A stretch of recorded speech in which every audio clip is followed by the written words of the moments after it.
Comenzamos esta mañana de jueves, como es habitual, con nuestro espacio agroimpositivo y nos acompaña Alejandro Larrudeal. Y buenos días, ¿cómo estás? ¿Qué tal? Buenos días, muy bien. Has vuelto. He vuelto. Te tocó de nuevo. Cada tanto toca. Es como unas 4 o 5 veces tú y, bueno, después alguna de las chicas cuando se anima. Está Ya bien. lo conversamos la semana pasada.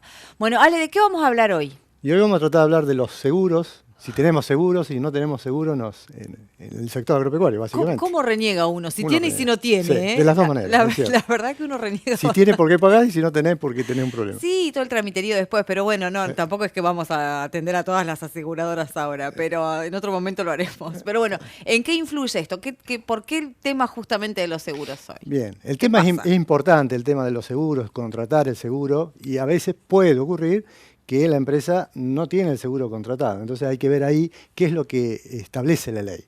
La ley de impuesto a las ganancias lo que establece es que todo aquel daño o hecho fortuito de causa mayor que afecta a una empresa, por ejemplo, un incendio, si no está cubierto con un seguro, todo ese gasto, todo ese daño, ese monto que produjo, en este caso un incendio, permite la ley que sea la deducción en el impuesto a las ganancias. La totalidad de ese daño se puede descontar. Con lo cual, el impuesto a las ganancias va a disminuir, obviamente. Eso es en el caso en que la empresa no tenga contratado un seguro. Entonces, ¿qué sucede? Porque la empresa va a descontar todo ese daño que le ocurrió, y esos son montos tal vez muy importantes. Y ahí puede ser que el fisco, la AFIP, diga, bueno, lo que está descontando es mayor al daño real. Entonces, ahí es donde la empresa tiene que ver de qué manera va a documentar todo ese problema que sucedió, ese incendio, damos como ejemplo un incendio, podría ser otra cosa, pero ese incendio en el sembrado que arrasó con ese sembrado y que produjo un daño monetariamente muy importante.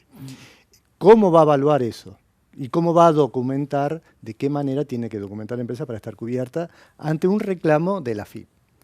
Te digo que recién hablábamos, es engorroso a veces el tema de los seguros, aseguradoras. Igual es una tranquilidad para que no nos pase esto de tener que estar pensando cómo vamos a documentar todo después. Exacto. ¿Y cuál es la manera, Ale, de poder documentar? Si la empresa no tiene un seguro, ¿cómo hago para documentar todo esto? Bueno, todo ese daño se puede evaluar y la empresa lo puede documentar a través de, supongamos, si fueron los bomberos, hacer un acta con los bomberos que estuvieron en ese día, en tal hora que se produjo el incendio, con a lo mejor alguna filmación con algún dron, un acta de escribano, la verdad, al día siguiente, tal vez un acta donde se demuestra cuáles son las hectáreas que han sido afectadas.